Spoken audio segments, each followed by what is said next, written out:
నమస్కారం. శ్రీమద్ భగవద్గీత 6వ అధ్యాయము 43వ శ్లోకం. ఆత్మ సంయమ యోగము లేదా ధ్యాన యోగం అనబడే ఈ అధ్యాయంలో ఇది 43వ శ్లోకం. తత్రతం బుద్ధి సంయోగం లభతే పౌర్వదేహికం యతతే యతతే చ తతో భూయః సంసిద్ధౌ కురునందన.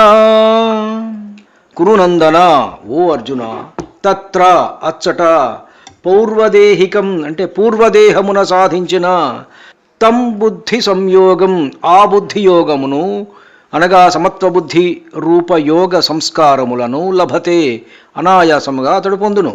అంటే కంటిన్యూటీ ఉంటుందని చెప్తున్నారు.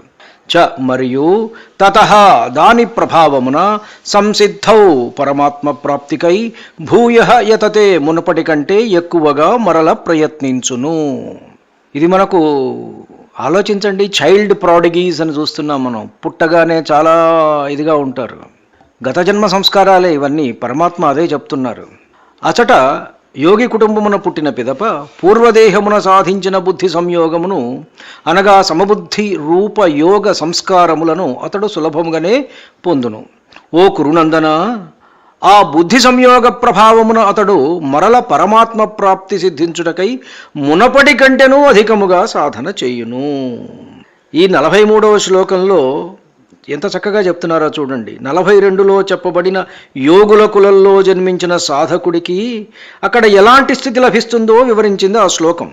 గత జన్మ సంస్కారాలు ఎలా పనిచేస్తాయో కృష్ణుడు ఇక్కడ అర్జునుడికి స్పష్టం చేస్తున్నారు. చాలా స్పష్టంగా చెప్తున్నారు. ఆ జన్మలో అతడు తన పూర్వదేహానికి సంబంధించిన ఆధ్యాత్మిక బుద్ధి సంస్కారాలని సహజంగానే పొందుతాడు. ఆ సంస్కారాల ప్రభావం వల్ల అతడు మోక్ష సిద్ధి కొరకు గతంలో కంటే మరింత ఎక్కువగా శ్రద్ధతో ప్రయత్నిస్తాడు. ఈ శ్లోకం కర్మ సిద్ధాంతం మరియు పునర్జన్మల వెనక ఉన్న ఒక గొప్ప రహస్యాన్ని మనకు చెప్తున్నది. మనం సంపాదించిన భౌతిక సంపద, డిగ్రీలు ఈ జన్మతోటి అంతమైపోవచ్చు, కానీ ఆధ్యాత్మికంగా మనం సాధించిన ప్రగతి, సంస్కారాలు ఎక్కడికి పోవు. అవి ఆత్మతో పాటు ప్రయాణిస్తాయి.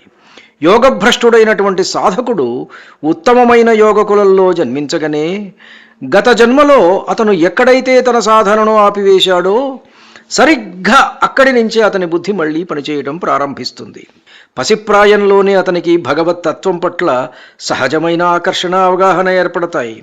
రమణులు చిన్నతనంలోనే ఇల్లు వదిలి ఎందుకు వెళ్ళినట్లు వైరాగ్యంతో ఒక్కసారి ఆలోచించండి.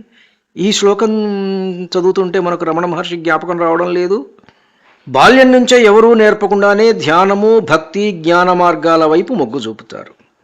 గత జన్మ సంస్కారాలు అనేటువంటి ఇంధనంతో ఈ జన్మలో పరమపదాన్ని సాధించడానికి రెట్టింపు ఉత్సాహంతో తీవ్రంగా శ్రమిస్తాడు ఆ యోగ భ్రష్టుడు.